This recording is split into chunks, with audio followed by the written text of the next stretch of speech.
dan abduhu wa rasuluh la nabiyya ba'dah amma ba'd. Ibu-ibu, puji syukur kepanjatkan kepada Allah Subhanahu wa taala. Selawat dan salam kepada Nabi besar kita Muhammad sallallahu alaihi wasallam. Pertemuan ini kita dapat membicarakan ilmu kalam. Karena sudah banyak bicara tentang tauhid selama ini. Tapi belum banyak membicarakan tentang ilmu kalam. Karena itu, insya Allah kita akan mencoba memulai pada pertemuan kita ini sebagai pengantar tentang ilmu kalam. Saya katakan pengantar karena untuk membicarakan ilmu kalam tidak mungkin hanya dalam satu kali pertemuan. Di IAIN itu saya menyusun kurikulumnya, ilmu kalam itu 3 semester. Dulu satu kali pertemuan itu disebut dengan 2 SKS. 2 SKS itu hanya 90 menit. Kalau sekarang 3 SKS menjadi 120 menit. Jadi satu kali pertemuan saja 120 menit. Jadi satu semester itu 14 kali pertemuan. Kali 3 semester. Kebetulan, katakanlah ya, dalam tanda kutip, untuk di IAIN pakarnya memang saya tentang ilmu kalam. Dan saya yang menyusun buat seluruh Indonesia. Kalau di Usuluddin itu 3 semester ya, tapi selain dari Usuluddin 2 semester. Tarbiyah, adab, syariah, dan segalanya itu.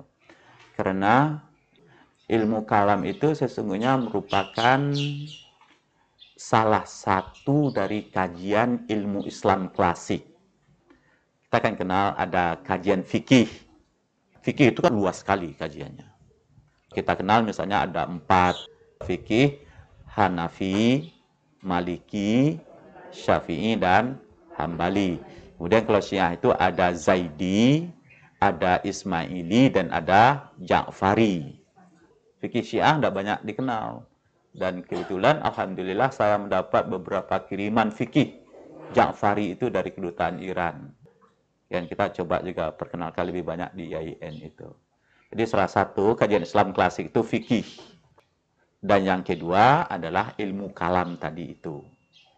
Yang ketiga, filsafat. Filsafat itu lebih khusus.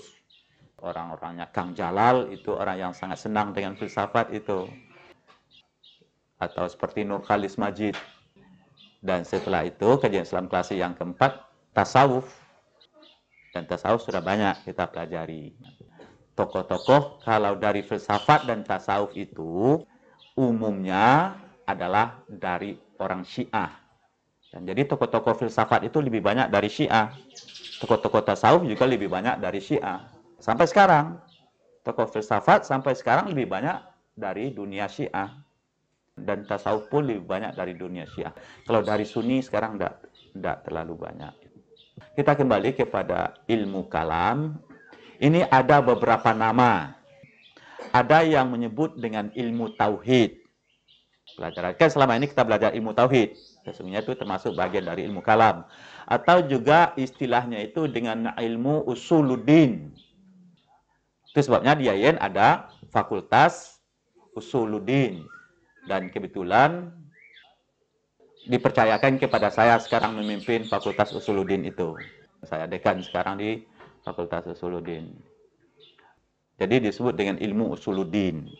Atau disebut tadi dengan akidah. Ya, yang pertama tauhid tadi. Kemudian ilmu usuluddin. Dan yang kita bisa disebut juga dengan akidah.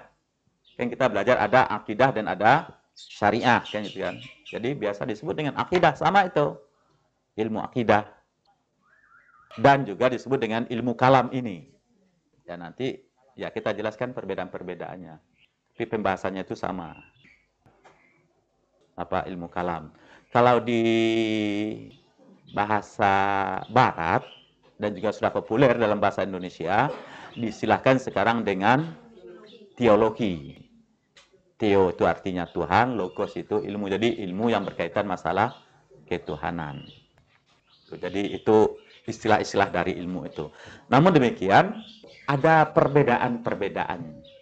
Kalau ilmu tauhid, umumnya itu hanya dipelajari melalui satu aliran. Yang saya masukkan begini, saya semenjak dari pesantren dulu sampai ke perguruan tinggi yayan itu belajar ilmu tauhid, tetapi itu hanya pemahaman tauhid versi Asy'ari. Tauhid versi Asy'ari atau aliran Asy'ariyah. Dan saya yakin ibu-ibu ini pernah belajar misalnya Tuhan mempunyai sifat 20. Ya kan? Itu dipelajari dari dulu sifat-sifat Tuhan. Nah, itu pemahaman tauhid dari aliran Asy'ariyah. Tapi kalau ibu-ibu berada di Arab Saudi sana, dia tidak kenal dengan sifat 20. Karena di sana alirannya lain. Wahabi kan di sana. Salafiyah. Nah, dia tidak mengenal sifat 20 di sana. Yang mereka kenal sifat Tuhan itu adalah yang Asma'ul Husna. Yang 99 itulah yang sifat Tuhan bagi mereka. Nah, jadi berbeda-beda pemahamannya. Jadi selama ini umumnya di Indonesia kalau ilmu tauhid itu hanya dari satu pemahaman. Disebut dengan akidah, kan ada akidah tadi. Disebut dengan akidah itu artinya apa? Akidah itu akad. Orang kalau mau kawin itu diadakan akad nikah. Ya kan? Akad itu, akdun itu ikatan. Simpul, ikatan. Jadi orang kalau kawin diadakan akad nikah, artinya apa? Diadakan ikatan pernikahan. Itu artinya akad itu. Ikatan, diikat antara yang satu dengan ini. Pada mulanya dia kan terpisah aja. Sekarang ini dia diikat, dikatakan akad nikah. Demikian dalam Islam disebut ada akidah, sama akarnya. Artinya kita mengikat diri kita dengan pencipta. Itunya Tuhan. Itu sebenarnya dimakan akidah. Menghubungkan atau mengikat diri kita dengan pencipta kita atau dengan Tuhan. Tadi juga disebut dengan usuluddin. Usul itu artinya pokok. Adin, agama. Jadi yang kita pelajari sekarang ini tidak berbicara masalah hukum. Yang kita bicarakan adalah pokok-pokok agama, keyakinan. Yang lebih banyak terkait dengan masalah ketuhanan tadi atau masalah tauhid. Karena yang menjadi inti dari usuluddin, dari ilmu kalam ini, atau dari akidah, yang menjadi inti dari semuanya itu adalah persoalan tauhid. Persoalannya tauhid. Itu sebabnya dinamakan dengan ilmu tauhid. Tidak ada arti keimanan, tidak ada arti kepercayaan, kalau tidak mengandung pemahaman tauhid. Demikian yang menjadi inti itu adalah tauhid. Itu sebabnya diartikan orang dengan ilmu tauhid, walaupun di sana dibahas mengenai masalah kenabian, mengenai masalah percayaan kepada malaikat, kepada rasul-rasul, kepada kitab suci, kan itu dibahas semua. Tetapi semuanya itu bertumpukan kepada persoalan tauhid. Itu sebabnya dinamakan dengan ilmu tauhid. Yang berikutnya yang ingin kita jelaskan, ilmu kalam mempunyai perbedaan dengan ilmu yang kita bicarakan tadi. Kenapa? Kalau kita belajar ilmu kalam, ibu-ibu, kita belajar pemahaman akidah, pemahaman usuluddin tadi, dari semua aliran Islam yang ada. Jadi bukan hanya dari satu sisi. Kan kita mempelajari dari semua aliran Islam yang ada. Karena aliran ilmu kalam itu banyak sekali. Barangkali hanya ibu-ibu di sini, karena memang banyak dari teman-teman kita yang memahami tentang Syiah, belajar tauhid dari Syiah. Tapi tempat-tempat lain tidak pernah dipelajari itu. Yang didoktrinkan hanya pemahaman ahli sunnah saja. Padahal itu semuanya adalah pemahaman yang sah di dalam Islam. Ada yang disebut dengan Khawarid, ada yang disebut dengan Murji'ah, ada yang disebut dengan Qadariyah, ada yang disebut dengan Jabariyah, kan gitu kan? Ada yang disebut dengan Mu'tazilah, ada yang disebut dengan Ahli Sunnah, ada yang disebut dengan Syiah, ada yang disebut Salafiyah, ada yang disebut dengan Ahmadiyah. Demikian, itu semuanya termasuk di dalam kajian ilmu kalam. Nah, jadi kita pelajari apa yang ada pada pemahaman yang lain. Karena itu ilmu kalam sesungguhnya ibu-ibu berfungsi untuk membuka wawasan kita lebih luas. Untuk membuka wawasan kita lebih luas dengan tujuan supaya kita nanti jangan cepat saling mengkafirkan antara sesama umat Islam.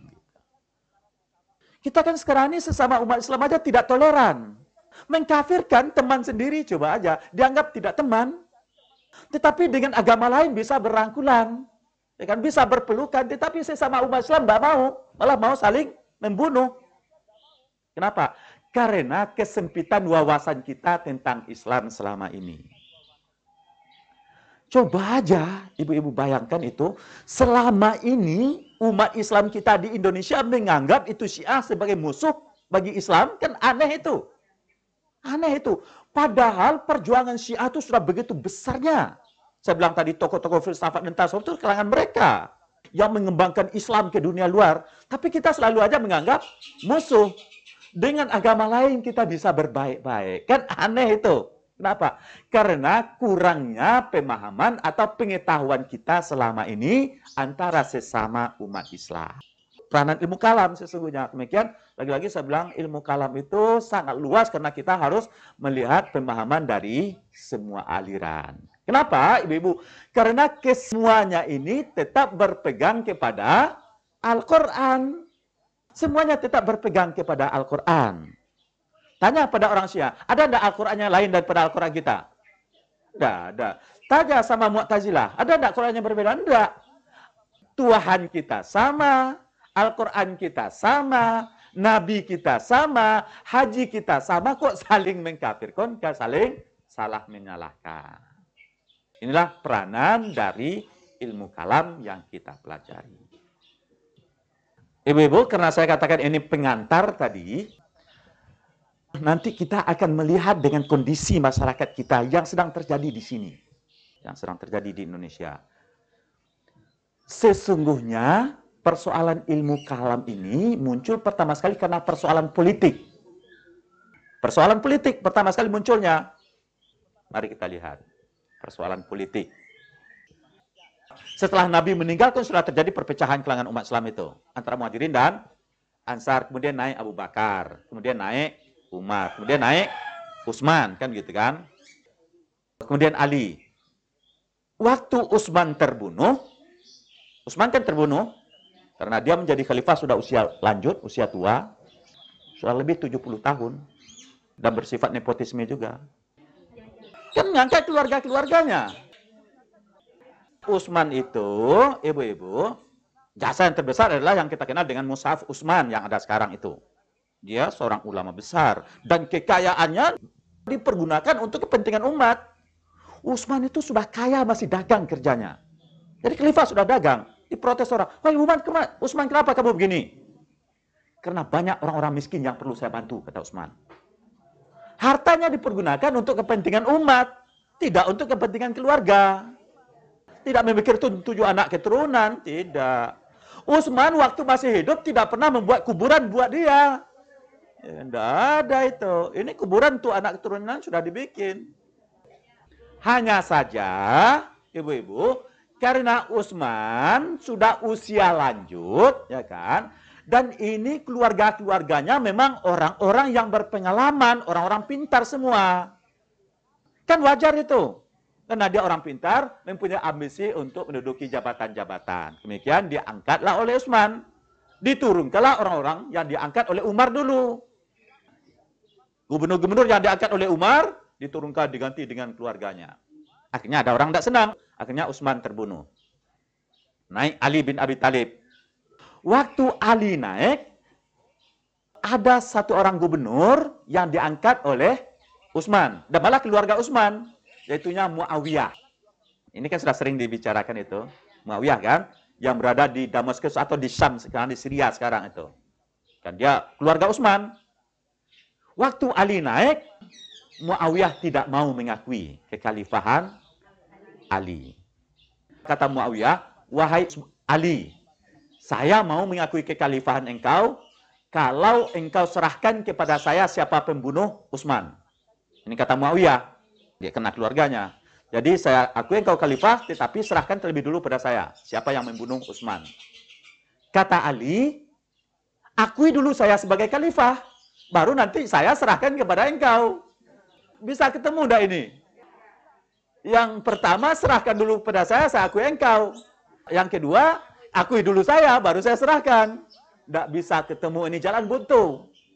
Satu-satu penyelesaian, ibu-ibu, adalah adu kekuatan.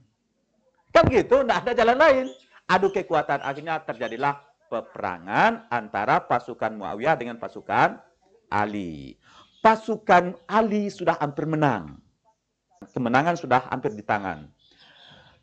Orang Muawiyah ini orang-orang yang licik ini. Orang-orang pintar, licik. Yang memimpin pasukan Muawiyah adalah namanya Amr bin As.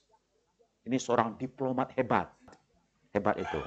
Waktu terjadi peperangan sudah hampir kalah, Amr bin As minta untuk berdamai. Angkat mushaf. Padahal ini dia sudah hampir kalah kan? Ali sudah hampir menang.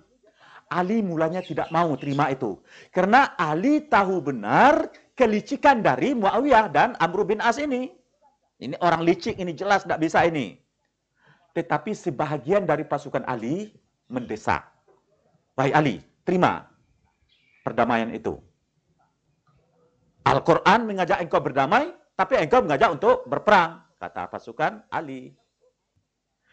Wahai Ali, kata pasukannya tadi, sebahagian ini, kalau kamu tidak mau menerima perdamaian, apa yang terjadi pada diri Utsman akan terjadi juga pada diri kamu. Ancam. Apa yang terjadi pada diri Utsman nanti juga akan terjadi pada diri kamu. Akhirnya terpaksalah Ali untuk menerima perdamaian. Karena Ali orangnya luas, Ali orangnya baik, Ali orangnya lapang dan segalanya. Diterimalah demi untuk persatuan umat. Terima perdamaian itu.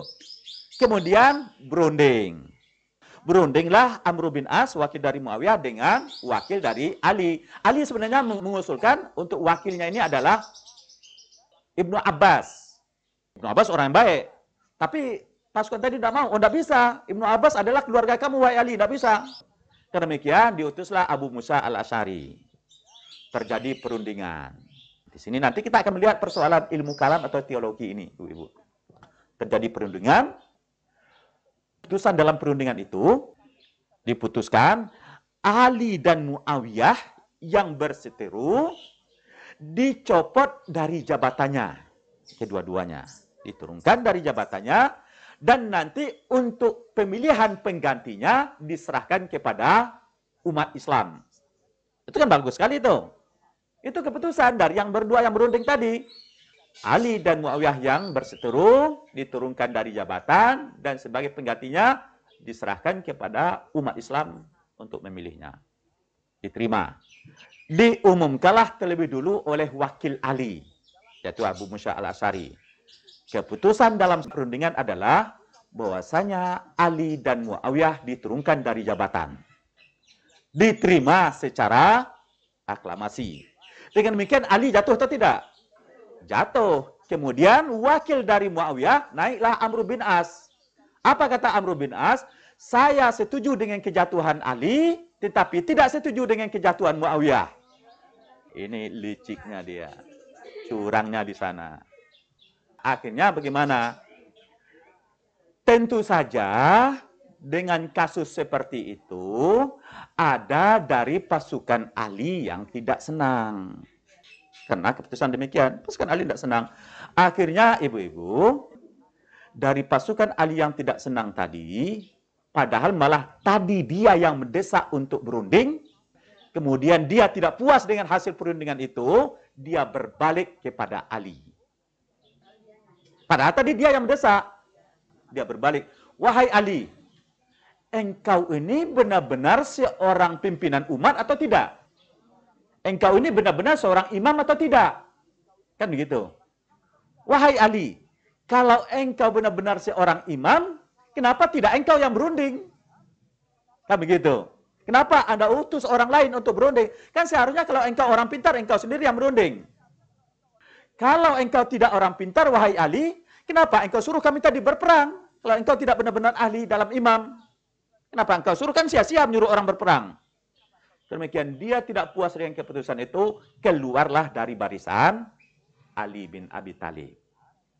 Ada yang keluar dari barisan Ali dan ada yang tetap mendukung barisan Ali. Di sinilah nanti lahirnya orang yang keluar dari barisan Ali disebut dengan aliran Khawarij, yang keluar dari pasukan Ali, yang tetap setia kepada Ali bin Abi Thalib. Inilah kemudian menjadi cikal bakal aliran Syiah. Itulah yang Syiah, yang tetap setia mendukung keputusan-keputusan dan kebijakan dari Ali bin Abi Thalib. Itu sebabnya orang-orang Syiah tetap sampai sekarang mengagungkan Ali bin Abi Thalib. Karena dianggap keputusan dia adalah keputusan yang benar, keputusan yang tepat.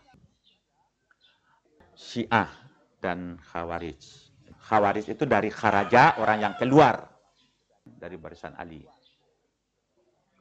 Karena yang keluar dari pasukan Ali ini, yang kita sebut tadi orang yang tidak puas, disebut dengan Khawarij.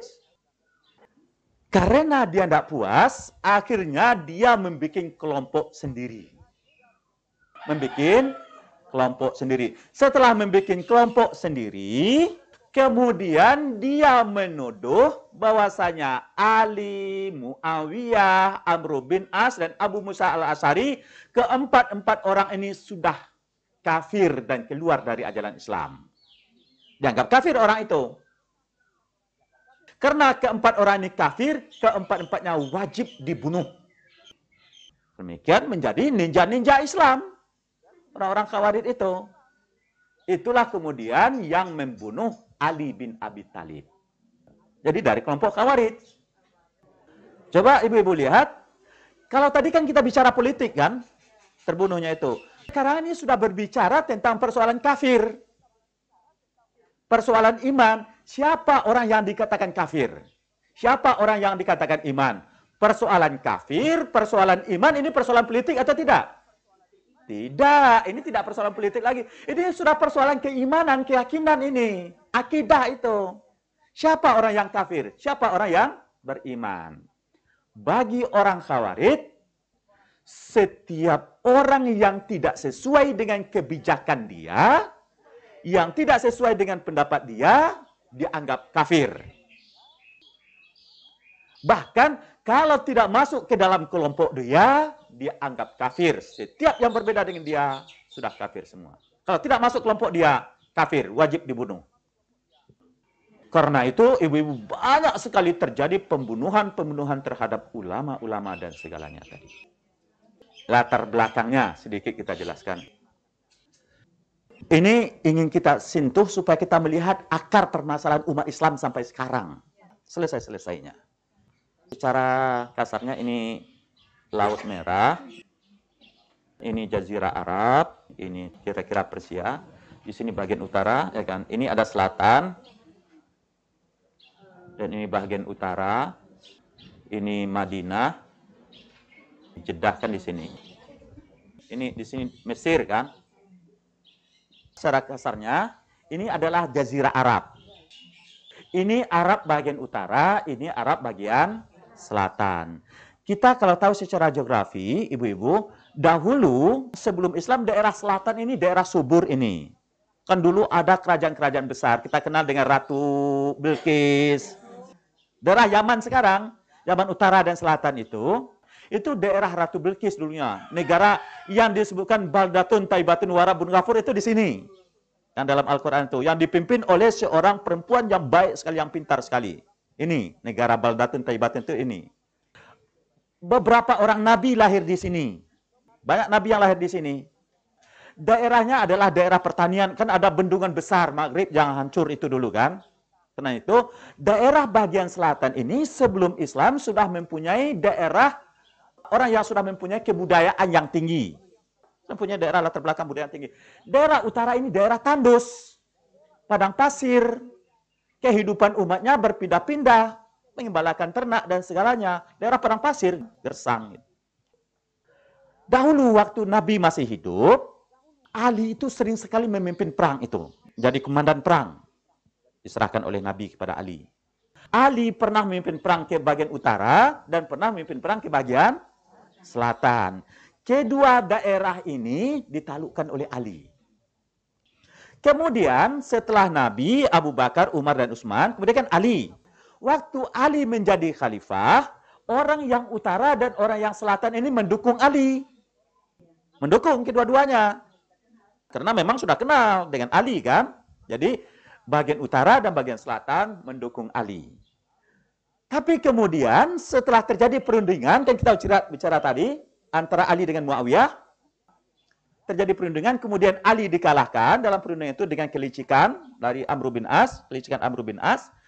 Akhirnya terjadilah perpecahan dari kelompok Ali, kan gitu. Ada yang keluar dari pasukan Ali yang disebut dengan Khawarij, kan gitu. Ada yang tetap mendukung Ali, yaitunya Syiah. Siapa yang keluar dan siapa yang mendukung? Yang keluar dari Ali adalah yang orang utara, Khawarij. Yang tetap mendukung Ali adalah bagian selatan. Itu sebabnya sampai sekarang Yaman itu penganutnya adalah Syiah. Ya kan? Yaman kan Syiah. Ya kan? Sampai sekarang. Itu sebabnya yang kebagian di sini semua adalah pendukung-pendukung Ali. Sampai kepada Iran dan segalanya daerah ini. Latar belakang sejarahnya. Orang-orang yang bahagian utara, tadi kita menggambarkan daerahnya tandus, padang pasir, gersang, kehidupannya sangat sulit, nomaden, kemudian sudah menganut Islam. Kan begitu? Waktu masa Ali, mulai dari Ali itu kan sudah masuk pada masa Nabi kan sudah menganut Islam. Mereka sudah menjadi orang-orang Islam, tetapi karena keadaan kehidupan, tandus padang pasir, cara kehidupan mereka itu tidak berubah. Sifat mereka, karakternya tidak berubah. Tetap saja sifat dan karakter padang pasirnya tadi itu. Karena orang-orang nomaden, di sini orang-orang pintar atau tidak? Orang-orang bodoh. Semangat keislamannya tinggi, fanatiknya sangat tinggi sekali, tetapi ilmunya kurang. Apa pesan yang ingin kita jelaskan? Semangat keagamaannya itu sangat tinggi sekali, semangat keberagamannya sangat tinggi sekali, tetapi ilmunya kurang. Setiap orang yang berbeda dengan semangatnya tadi, dianggap musuh dia. Karena itu, ibu-ibu, setiap yang menyalahkan apakah dia dianggap ulama, apakah dia anggap ustadz, apakah dia anggap kiai, kalau hanya sekedar keimanan yang tebal, tetapi kalau ininya kurang, dan malah ini bisa membahayakan umat Islam itu sendiri. Musuh dari dalam itu sendiri. Karena itu tentu kita mengharapkan pimpinan-pimpinan masa depan kita ini, orang yang mempunyai iman, tetapi mempunyai wawasan yang luas dalam keislamannya itu. Ya, itu pesan saya kepada ibu-ibu itu. Wajar atau enggak itu? Kita harus mencari pimpinan-pimpinan yang imannya baik, bagus, dalam, kuat, tetapi mempunyai wawasan yang luas. Kalau tidak begitu nanti hanya imannya saja yang kuat, katakanlah misalnya dari kelompok ini dia menang nanti, kelompok lain dianggap musuh. Katakanlah misalnya, kalau NU menang, Muhammadiyah dianggap musuh. Muhammadiyah menang, NU akan dianggap musuh, ya kan? Ahli Sunnah menang, Syiah akan dianggap musuh, akan berbahaya bagi umat Islam. Dan lebih lagi, ibu-ibu, kelompok dari Khawarij yang kita bilang tadi itu, yang membunuh orang, nanti ada saya ngutip dari buku Kanjala sangat bagus sekali. Di waktu kelompok dari Khawarij tadi setelah memisahkan diri dari Ali, kan gitu, kan menjadi kelompok Khawarij, kemudian dia dapat membunuh Ali. Kemudian dia pergi ke suatu tempat namanya Nahrawan. Ada satu perkampungan di namanya Nahrawan.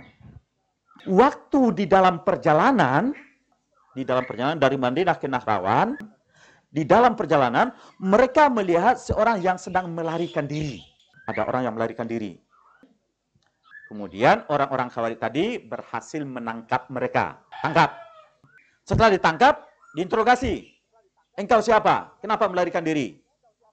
Apa kata orang tadi? Saya ini adalah namanya Abdullah. Ayah saya Khabbab bin Athar.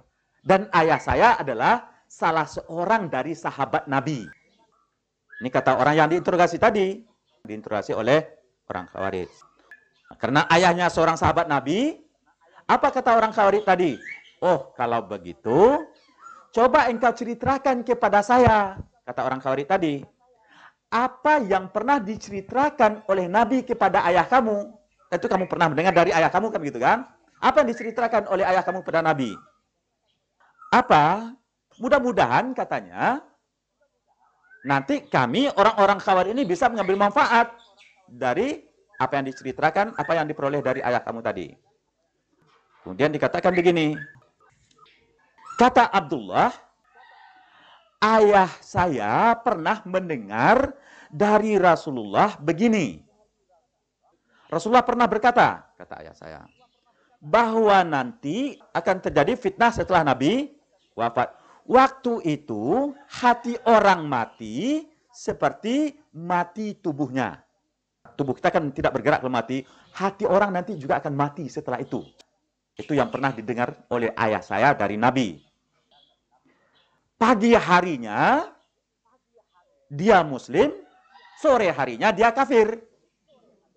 Kan banyak juga orang-orang kayak gitu. Pagi-paginya dia muslim, sorenya kafir. Waktu mendengarkan pengajian baik, setelah keluar pengajian mengunjungkan orang. Pengajiannya kuat juga, ceramah mendengarkan majelis taklim kemana-mana kuat juga. Tapi untuk menyakiti orang lain juga kuat gitu kan. Itu kan artinya apa? Paginya iman, sorenya kafir, kan gitu artinya itu. Kemudian orang Khawarij tadi menginterogasi lagi, apa pendapatmu tentang Abu Bakar dan Umar? Karena orang Khawarij bisa menerima Abu Bakar dan Umar. Jadi kata Abdullah tadi, oh, Abu Bakar dan Umar itu adalah orang baik sekali. Oh, baik, kata orang Khawarij. Kalau begitu, bagaimana pula pendapat kamu tentang Utsman sebelum 6 tahun terakhir? Utsman menyimpang setelah 6 tahun terakhir. Bagaimana pendapat kamu tentang Utsman sebelum 6 tahun terakhir? Dan bagaimana pula pendapat kamu tentang Ali sebelum tahkim? Abdullah tadi memuji Utsman dan Ali. Utsman dan Ali adalah baik. Kemudian dilanjutkan, bagaimana pendapat kamu tentang Ali setelah tahkim, setelah perundingan? Kalau sebelum perundingan kan Ali mereka terima oleh orang Khawarij tadi. Sekarang dia tanya, bagaimana pendapat kamu Ali setelah perundingan? Apa jawaban dari Abdullah tadi? Ali adalah orang yang paling kenal dengan agamanya. Ya Abdullah. Paling takwa dan paling tajam pandangan hatinya. Itu jawaban dari Abdullah tadi. Apa jawaban orang Khawarij? Kamu adalah orang yang mengikuti hawa nafsu. Padahal Ali memang orang baik kan? Tetapi karena orang Khawarij tadi tidak senang lagi pada Ali setelah perundingan tadi, katanya kamu adalah orang yang mengikuti hawa nafsu. Abdullah diikat dan dibawa ke bawah sebatang pohon korma di pinggir sungai. Di bawah sebuah batang korma di pinggir sungai. Itu kan lagi diikat. Waktu sedang berada di bawah pohon korma tadi, jatuh buah korma tadi. Waktu buah biji korma tadi jatuh, dimakanlah oleh orang Khawarij tadi.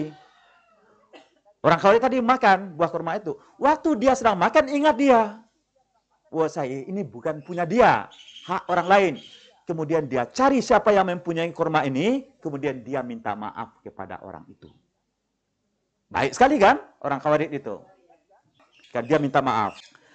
Tidak lama setelah itu, lewat seekor babi. Langsung dibunuhnya pula babi itu oleh orang Khawarij. Kemudian dia sadar bahwasanya babi itu bukanlah milik dia. Kemudian dia cari siapa pemiliknya. Kemudian dia minta maaf kepada pemilik babi itu. Dimaafkanlah oleh orang itu. Ibu-ibu, melihat perbuatan mereka yang begitu saleh, orang-orang Khawarij tadi, begitu baiknya, Abdullah meminta mohon supaya dilepaskan dari ikatannya tadi. Dan Abdullah kan seorang muslim yang baik kan juga. Minta mohon lepaskanlah saya. Diacuhkan oleh orang-orang Khawarij tadi, Abdullah kemudian dibaringkan kepalanya di atas bangkai babi tadi, kemudian disembelih dengan darah dingin. Kemudian dia pergi ke rumah Abdullah ini, yang istrinya sedang hamil, Kemudian perutnya itu dibongkar dan dibunuh, anaknya dilemparkan ke dalam sungai. Itu kelompok Khawarij. Pesan yang ingin kita jelaskan, ibu-ibu, orang yang begitu patuh dan taatnya menjalankan ibadah agama, menjalankan salat, tidak mau menyentuh persoalan yang haram. Buah kurma aja jatuh, tidak mau dia. Persoalan yang haram. Tidak mau dia menyentuh. Tetapi tidak begitu dapat mentolerir perbedaan pendapat di antara sesama umat Islam. Banyak tidak orang-orang yang seperti ini sekarang? Kenapa? Karena ini pengetahuan agama. Itu sebabnya ajaran agama kita itu pengetahuan lebih awal. Ilmu, kan falsafat agama kita itu falsafat iqra. Membaca. Demikian, saya itu sangat-sangat respon dan senang sekali nih ibu-ibu kita ini begitu rajin, kan. Di samping meningkatkan iman kita, menambah wawasan ilmu kita. Karena dengan ilmu lah kita bisa melihat mana yang benar dan mana yang salah. Iman kan tidak bisa melihat. Yang melihat itu kan ilmu kan. Inilah contoh-contoh yang kita lihat tadi. Saya itu pernah berapa kali ceramah di IKIP, ceramah di UI. Berani saja dia mengkafirkan kita. Dan mengkafirkan semua kita bilang. Kalau persoalan kafir dan iman itu kita bilang kan bukan persoalan politik lagi. Ini kan sudah persoalan apa tadi? Persoalan akidah. Nah, coba kalau kita lihat ibu-ibu, kalau kita bikin kerangkanya itu, dengan orang Kristen bisa berpeluk-pelukan, tetapi dengan sama umat Islam saling tidak berdamai. Orang Khawarij ini, kalau ketemu dengan agama lain, sangat-sangat hormat sekali. Kenapa? Karena dianggap ini orang-orang yang perlu dilindungi. Orang agama lain dilindungi. Tetapi kalau umat Islam dianggap tidak sesuai dengan agama mereka, dengan paham mereka, ini dianggap kafir, lebih kafir dari orang-orang yang luar Islam.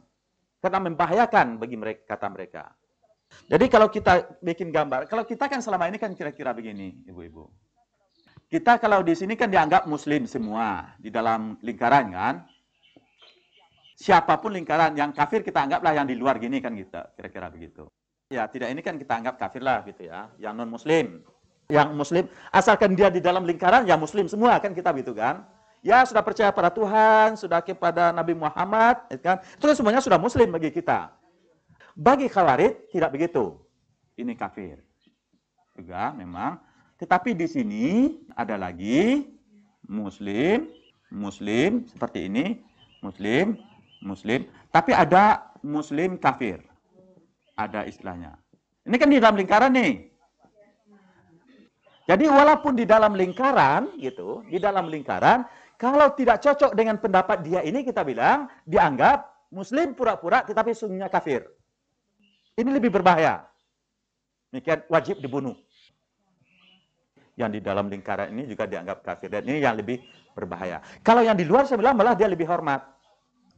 Secara sosiologisnya. Kan tadi dia bagian utara sini kan. Kelompok Khawarij ini kan tadi hanya orang yang memisahkan diri dari Ali. Dia kelompok kecil. Orang yang pengetahuan agamanya sangat dangkal sekali. Pemahaman agamanya sangat dangkal sekali. Tetapi imannya kuat sekali. Demikian kita bilang tadi, bisa mengkafirkan setiap orang yang berbeda dengan dia. Sama aja kalau ibu-ibu yang sudah banyak sering pengajian ini, coba pergi ke kampung, pulang kampung nggak sekali, membawa pemahaman yang aneh-aneh misalnya, dianggap kafir atau enggak? Dikafirkan kita-kita ini. Dia bisa mengkafirkan kita. Padahal siapa yang lebih tahu, dia atau kita? Kan begitu persoalannya. Tapi ukuranlah dari dia. Tetapi kalau dari segi ibadah, dari segi ketaatannya barangkali dia lebih taat dari kita. Dia barangkali setiap waktu bisa ke masjid kalau orang kampung itu kan. Belum aja orang azan dia sudah ke masjid, kan begitu kan? Puasanya rajin sekali kalau dibandingkan dengan kita. Kan begitu orang kampung kan? Karena itu persoalannya ibu-ibu, di saat terjadinya, itu kan tadi terjadi konflik antara Muawiyah dengan Ali. Ini kan konflik politik ini. Seperti kita di Indonesia sekarang ini. Ini kan terjadi konflik politik ini. Di saat terjadi konflik politik seperti ini, siapa ini yang menjadi panutan saya ini? Jangankan Orang kampung, kita orang akademis saja juga bingung, mana ini panutan kita. Karena konflik seperti itu, ibu-ibu, ada ketidakstabilan seperti ini. Kalau tidak ada stabilan, kan ini di dalam juga tidak stabil kan ini. Hidup kita kan juga tidak stabil. Karena demikian, di saat ketidakstabilan itu biasanya ada orang-orang yang selalu menawarkan menjadi juru selamat biasanya. Ya, kan ada kan? Kalau ibu-ibu lihat dulu kalau di Amerika itu, Amerika apalagi kan, kehidupan spiritual yang tidak pernah stabil sama sekali. Ya kan, apalah keyakinan orang semua. Demikian ada kelompok David Koresh dulu kan. Kelompok Kristen yang ekstrim, yang fundamentalis itu membina umatnya. Ini dunia ini sudah rusak ini. Kehidupan buat ini. Demikian bikin kelompok. Inilah juru selamat. David Koresh menjadi seorang juru selamat. Dibina. Inilah surga yang sesungguhnya itu. Demikian apa saja yang disampaikan David Koresh penatik kepada pimpinannya. Karena orang lagi kegoncangan hidup kan. Orang kalau lagi kegoncangan itu apa saja dapat dipegangkan gitu kan. Misalnya kalau kita berada di kapal laut misalnya, kapal tadi mau tenggelam gitu kan misalnya, kita kemudian sedang terapung-apung di tengah laut, apa saja yang terapung kita pegangkan itu. Ada kayu kecil kita pegang apa saja. Barangkali kalau ada mayat, ada bangkai, itu kan kita pegang itu. Demi untuk selamatkan gitu kan. Begitu orang yang dalam kegoncangan ini. Di Amerika pernah, akhirnya bunuh diri semua. Katanya dengan bunuh diri itu masuk surga langsung. Kita gejala-gejala kemarin. Yang mengatakan anaknya Nabi Isa, Lia Aminuddin, dia menawarkan juru selamat. Inilah juru selamat. Mendawakan dirinya. Anaknya, keluarganya. Inilah bentuk juru selamat. Orang-orang yang dalam keadaan kegoncangan tidak mempunyai pegangan, benar orang ikut dia. Oh kalau sakit saya sembuhkan, bermacam-macam cara. Kita juga tertipu seperti itu kan. Dulu waktu pada masa Ali dan Muawiyah itu, ibu-ibu, terjadi kegoncangan. Apa ini yang menjadi pegangan kita? Apakah memang ada harus juru selamat satu, atau hanya masyarakat yang baik? Orang-orang yang bahagian selatan tadi, karena begitu yakin dengan pribadi Ali, seorang sahabat, keponakan Nabi, demikian Ali harus menjadi panutan kita. Pribadinya, keikhlasannya, kehidupannya jelas. Demikian Ali akhirnya menjadi panutan kehidupan. Itu kan wajar. Kan jelas kan. Kalau kita sekarang ini siapa jadi panutan kita tidak jelas. Kalau Ali kita bilang tadi memang mempunyai iman yang kokoh dan jelas, kemudian mempunyai wawasan agama yang demikian luas. Pintu ilmu kata Nabi kan gitu kan. Pintu ilmu Ali demikian menjadi panutan.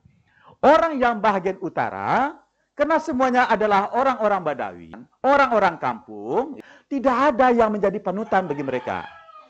Yang menjadi panutan itu ke semuanya masyarakat. Orang-orang Khawari itu ini adalah masyarakat suci. Ada kalau dalam Islam itu namanya Darul Islam. Apa itu Darul Islam? Di suatu kampung dulu kan pernah ada percobaan itu. Di kampung itu, apakah hukumnya, apakah peraturannya, apakah undang-undang semuanya Islam. Syariat Islam seluruhnya diterapkan. Kehidupan mesti Islami semua. Itu Khawarij membuat seperti itu. Karena orang Khawarij dia menganggap adalah orang-orang yang mempunyai diri yang bersih. Orang yang di luar dianggap tidak bersih, tidak suci. Karena itu, kalau mau menjadi bersih dan suci, ikut kepada kelompok dia. Kalau masuk kelompok dia, kalau ada yang melakukan kesalahan atau dosa besar, wajib dibunuh. Gitu hukumnya. Wajib dibunuh. Kenapa? Karena mereka tidak mempunyai panutan seseorang di atas. Seperti Ali kan. Mereka menganggap ini masyarakat mereka ini adalah masyarakat Islam yang suci. Kalau ada orang yang melakukan dosa besar, mereka menganggap ini kelompoknya tadi atau masyarakatnya sudah tercemar. Demikian wajib dibunuh kalau tidak diusir keluar. Saya tuh masih ingat ibu-ibu waktu di kampung dulu, waktu saya masih di pesantren dulu, ada tangkap basah perzinaan di kampung. Saya sudah itu digundul kepalanya kedua-duanya. Giring sekeliling kampung itu. Diarak sekeliling kampung itu. Kenapa? Karena orang kampung tadi menganggap ini kampungnya itu kampung yang suci. Kalau ada itu akan mendatangkan laknat, bala, malapetaka dan segalanya. Mungkin bunuh. Ada orang yang tangkap maling dulu kan. Oh, itu dibunuh. Ramai-ramai itu. Menganggap kelompok dia adalah kelompok yang bersih dan suci. Dan yang sesuai dengan pemahaman agama tadi. Nah, inilah sesungguhnya kelompok yang ada yang pertama sekali persoalan teologi muncul dalam Islam yang dimunculkan oleh orang Khawarij ini. Tetapi kita bilang, ibu-ibu, tentu saja wajar ya, kalau kelompok kecil mungkin dia untuk mengontrol umatnya. Tapi kalau masyarakat yang sudah begitu besar, kan tidak mungkin lagi. Demikian nanti paham Khawarij itu semakin lama semakin berkembang juga. Sekarang ini masih tetap ada kelompok Khawarij, apakah yang ekstrim tadi ataupun yang sudah moderat. Kalau yang ekstrim sesungguhnya tidak ada alirannya, tetapi ajaran-ajarannya masih tetap ada. Seperti yang kita bilang tadi, di Indonesia malah juga ada. Walaupun itu tidak bisa disebut sebagai aliran Khawarij. Tetapi yang moderat itu seperti di negara Afrika, itu masih banyak Khawarij. Di negara Arab juga ada beberapa dianut itu. Ukurannya tadi itu adalah persoalan orang kalau sudah melakukan dosa besar, itu sudah dianggap kafir. Ibu-ibu, tentang Syiah nanti khusus kita bicarakan itu. Dan karena itu terlalu luas, ya kan. Perspektifnya yang saya katakan khusus karena Syiah ini sering sekali disalahpahami oleh orang. Apalagi kalau kita membaca buku-buku misalnya ada orang Pakistan itu namanya Ilahi Zahir. Kan? Kalau dibaca buku Ilahi Zahir itu semua Syiah itu jelek semua. Musuh Islam. Ada kelompok yang kedua yang kita ingin jelaskan. Walaupun kita belum masuk pada permasalahan keyakinan kita, tapi ini fenomena-fenomena keyakinan kita lihat. Ya. Ada satu kelompok lagi namanya Murji'ah. Kalau Khawarij tadi, karena mengkafirkan setiap orang yang berbeda dengan dia menjadi musuh oleh Syiah atau tidak? Musuh. Dia menjadi musuh oleh Muawiyah atau tidak? Musuh Muawiyah. Karena mengkafirkan semua orang berbeda dengan dia. Demikian Khawarij adalah menjadi musuh dari semua aliran yang ada. Karena dia mengkafirkan setiap orang yang berbeda dengan dia. Mudah-mudahan saja kita ini tidak akan menjadi orang-orang Khawarij gitu ya. Kemudian, ibu-ibu, ada satu kelompok kecil lagi. Kalau Khawarij, kan dia diburu-buru ke tengah-tengah perang pasir itu. Tidak mungkin tinggal dalam kota kan? Karena dia menjadi musuh semua orang, menjadi gerilyawan dia. Kelompok Murji'ah adalah kelompok kecil yang berada di dalam kota di bawah pemerintahan Muawiyah tadi. Misalnya seperti di Jakarta, kan dia berada. Karena dia kelompok kecil, mungkin tidak dia menentang penguasa. Tidak mungkin. Apalagi dia berada bersama dengan penguasa waktu itu. Karena dia kelompok kecil, bagaimana ini Murji'ah untuk bisa hidup? Penguasa, kan gitu kan? Ini persoalannya. Jadi, kalau orang-orang Khawarij tadi menuduh Muawiyah sudah kafir, apalagi pemerintahan Muawiyah memang pemerintahan yang zalim, anaknya Zaid aja membunuh Husain kan? Oh, pemerintahan Muawiyah, ibu-ibu, pemerintahan yang penuh dengan glamour, masalah keduniawian, harta, masalah perempuan, dan masalah bermacam-macamnya. Di sanalah hidupnya kelompok Murji'ah. Kalau tadi Khawarij mengatakan Muawiyah itu adalah kafir, Syiah itu adalah kafir, kata Murji'ah, supaya bisa hidup dengan aman dan damai, walaupun ini Muawiyah seorang penguasa yang zalim, kita anggaplah dia tetap sebagai seorang muslim, mukmin. Khawarij tadi kan mengkafirkan, tidak orang mukmin ini. Kata Murji'ah, pemerintahan Muawiyah adalah pemerintahan muslim atau pemerintahan orang mukmin. Diakui pemerintahannya. Kalau Murji'ah membenarkan Muawiyah, Muawiyah menjadi senang atau tidak? Menjadi senang, kan gitu kan? Kan tidak ada musuh itu, menjadi senang. Kalau dia senang malah didukung oleh Muawiyah. Oh, rupanya walaupun saya melakukan dosa, masih ada aja ulama-ulama, ustadz-ustadz yang mendukung saya. Kan ada keperluan, kan gitu kan? Karena itu didukunglah orang-orang Murji'ah tadi, apakah ulama dan kiai itu, oleh pemerintahan Muawiyah. Demikian dia bisa hidup dengan aman, damai, dan segalanya. Dan berkembang dengan baik. Coba ibu-ibu lihat antara politik dengan keyakinan. Politiknya apa di sini?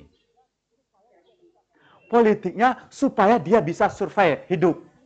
Iya kan? Itu kan politik kan? Tetapi untuk survive hidup itu, walaupun ini kezaliman, walaupun ini kemungkaran, kita benarkan dia. Dia tetap orang yang beriman, pemerintahan yang sah, kita dukung dia. Jadi, persoalan politik sesungguhnya tidak bisa dilepaskan dari persoalan iman. Inilah kalau kita melihat sekarang ini, ibu-ibu, bingung kita itu. Ini orang imannya benar atau tidak? Atau politiknya politik iman atau politik apa? Itu persoalannya kan. Nah, kita dari dulu di Indonesia ini kalau kita lihat, dulu pernah ada yang mendukung Soekarno misalnya. Kan ada Nasakom dulu, Nasional Agama Komunis. Ada yang mendukung kan? Yang mendukung selamat atau tidak? Yang mendukung selamat. Ini kan selamat kan? Yang tidak mendukung dibubarkan oleh Soekarno. Siapa yang dulu yang menentang Soekarno seperti Mas Umi kan?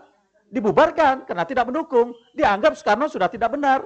Dianggap kafir dan segalanya. Akhirnya dibubarkan. Yang mendukung Soekarno menjadi hidup. Pada masa Orde Baru kita lihat. Ajas tunggal. Demi politik.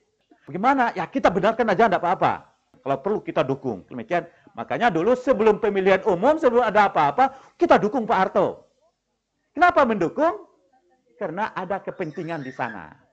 Ada kepentingan. Survive untuk hidup. Tapi kita tidak tahu survei untuk hidup itu apakah itu kepentingan akidah atau tidak. Nah, inilah persoalan kebingungan kita sekarang ini. Tentu saja ibu-ibu, ya biarlah masa lalu sudah berlalu. Fata ma fata wala ya'udu ila ma fata. Yang lalu sudah berlalu dan tidak akan berulang lagi. Yang sudah lalu itu bisa tidak kita robah. Tetapi bukan berarti kita mentolerir kesalahan masa lalu. Tidak. Yang kesalahan harus dituntut secara hukum dalam Islam, ya kan? Tetapi tentu saja ibu-ibu, kita ini hidup bukan masa lalu dan kita hidup bukan masa sekarang. Hidup kita adalah masa yang akan datang. Perspektif agama kita masa datang, lagi-lagi saya bilang, tentu kita harus lebih hati-hati lagi untuk memilih pimpinan-pimpinan kita masa depan ini. Orang yang mempunyai wawasan keimanan dan wawasan keagamaan yang begitu luas. Itu. Kalau tidak begitu, menurut pendapat saya, apakah dia ulama, apakah dia apa saja, munafiklah dia terhadap ajaran agamanya. Karena kita tidak mempunyai interest politik sama sekali. Kita ini kan tidak mempunyai interest politik. Paling-paling interest politik kita hanya baca koran. Paling-paling mulai dari jam 5 atau setengah 5 kita sudah nongkrong di hadapan TV. Kan hanya itu interest kita. Dan kita tidak mempunyai interest untuk turun ke lapangan juga. Tetapi untuk masa depan kita ini, terutama masa depan Islam kita, kan, untuk keturunan kita, dan untuk seluruh umat. Dan kita yakin, ibu-ibu, kebenaran Islam adalah kebenaran yang melindungi semua umat manusia. Karena Islam itu adalah rahmatan lil alamin. Jadi karena itu tidak perlu dikhawatirkan oleh umat apapun sama sekali. Orang kan khawatir ini kalau sekiranya umat Islam itu berkuasa. Tetapi kita juga bisa khawatir, ibu-ibu. Saya juga bisa khawatir kalau umat Islam yang berkuasa ini adalah umat Islam, orang-orang yang seperti Khawarij itu.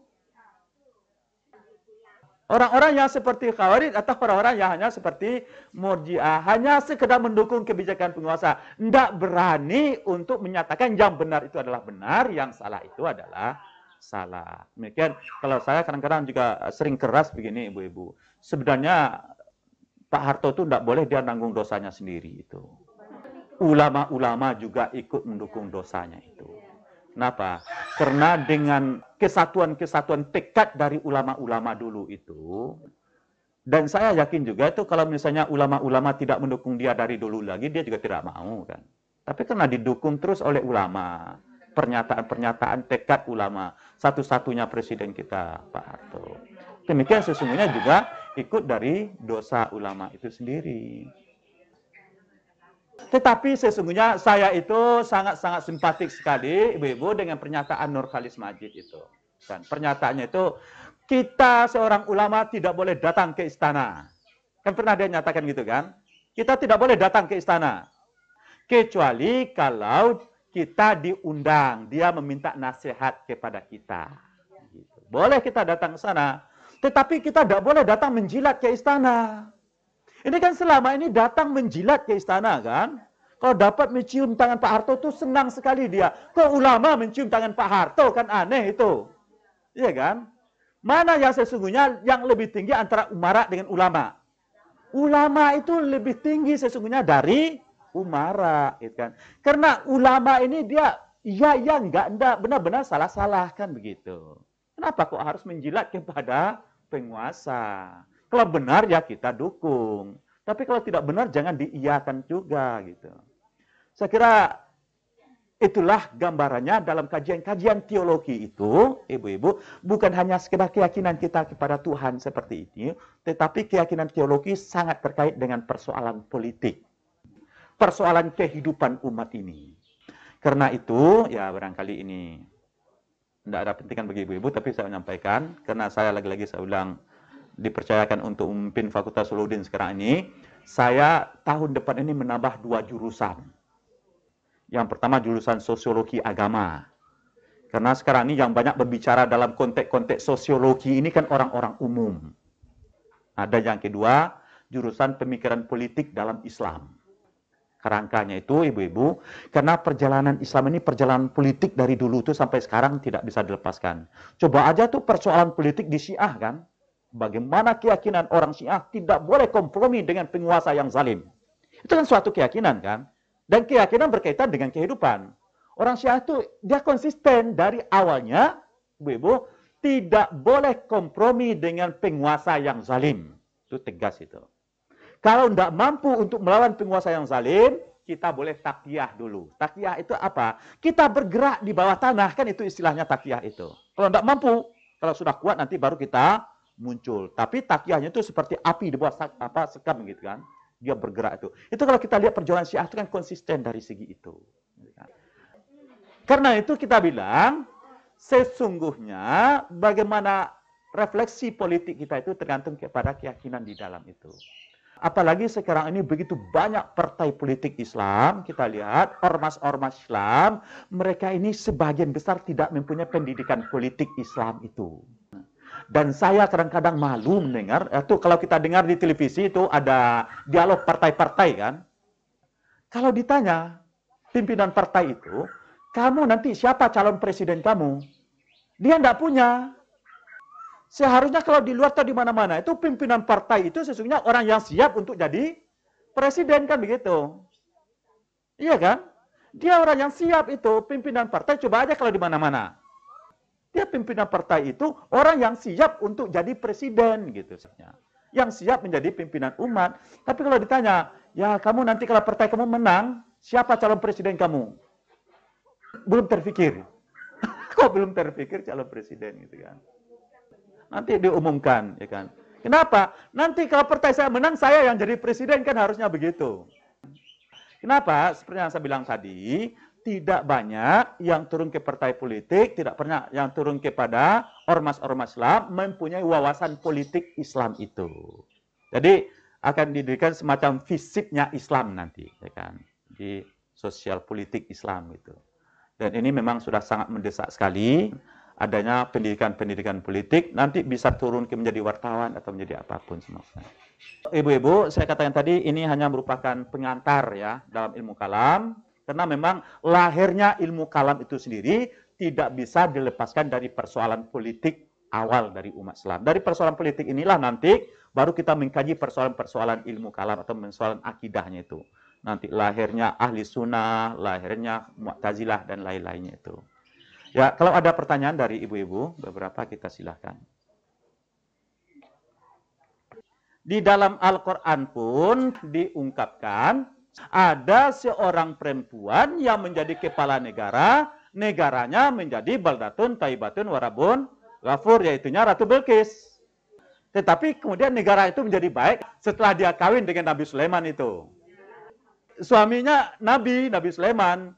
Sulaiman itu kan juga seorang pimpinan negara yang hebat sekali. Sulaiman itu bukan hanya seorang nabi, tapi dia juga seorang raja. Raja yang sangat-sangat adil sekali itu. Kuatnya Ratu Bilqis itu menjadi pimpinan negara karena memang dia didukung oleh Nabi Sulaiman.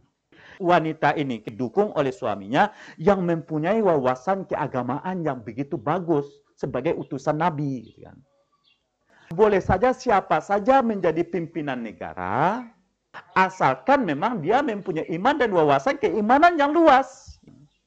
Dan memang ada sebuah hadis, ibu-ibu, yang dikatakan oleh Nabi kita, kalau wanita nanti yang menjadi kepala negara atau menjadi hakim, tunggulah kehancuran negara itu. Itu hadisnya kuat, Bukhari Muslim itu. Kuat sekali hadisnya. Hanya saja kemudian saya membaca komentar hadis itu begini. Ya memang hadis itu benar, tapi itu ada satu kasus pada masa Nabi. Ada sebuah kerajaan besar pada masa Nabi itu, yaitu kerajaan Persia. Persia waktu itu ada sebuah kerajaan yang dipimpin oleh seorang raja. Satu-satu pengganti dari raja ini, Raja Anushirwan, adalah anak perempuannya. Anak perempuannya ini tidak mempunyai pengalaman kenegaraan. Sedangkan ini yang lain-lainnya lebih hebat. Tapi karena sistem kerajaan memakai nama ayah, kan ada orang-orang yang besar hanya memakai nama ayahnya. Karena kerajaan digantikan oleh anaknya. Kata Nabi kita, kalau perempuan itu menjadi kepala negara nanti, tunggulah kehancuran negara itu. Jadi ada kasus waktu itu yang dikomentari karena memang tidak mempunyai pengalaman kenegaraan dan tidak ada yang membimbing dia. Demikian, memang ternyata ibu-ibu, setelah bapaknya meninggal digantikan oleh anaknya, beberapa tahun setelah itu Persia ditaklukkan oleh Islam. Dan Islam sendiri yang menghancurkan Persia itu. Akhirnya marilah kita tutup dengan doa Al-Fatihah. A'udzubillahi minasyaitonirrajim. Bismillahirrahmanirrahim. Alhamdulillahirabbil alamin wassalatu wassalamu ala asrafil anbiya'i wal mursalin wa ala alihi rasulillahi ajmain. Allahumma ighfir lana dzunubana wa liwalidayna warhamhuma kama rabbayana shighara. Allahumma aghnina bil ilmi wa zainna bil hilmi wa akrimna bit taqwa wa jamilna bil afiyah. Allahumma ja'alna minal iman wal ikhlasi minal khairin minal ibadika salihin. Allahumma anzalna rizqan halalan thayyiba wa ilman nafi'a wa amalan mutaqabbala wa nafsan zakiyah. Rabbana innana sami'na munadiyan yunadi lil iman an aminu bi rabbikum fa amanna. Rabbana faghfir lana dzunubana wa kaffir 'anna sayyi'atina wa tawaffana ma'al abrar. Rabbana atina ma wa'adtana 'ala rusulika wa la tukhzina yaumal qiyamah. Rabbana zalamna anfusana wa illam taghfir lana wa tarhamna lanakunanna minal khasirin. Rabbana taqabbal minna innaka antas samiul alim wa tub alaina innaka antat tawwabur rahim.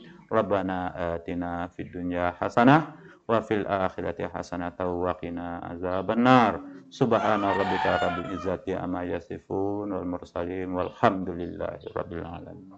Wassalamualaikum warahmatullahi wabarakatuh.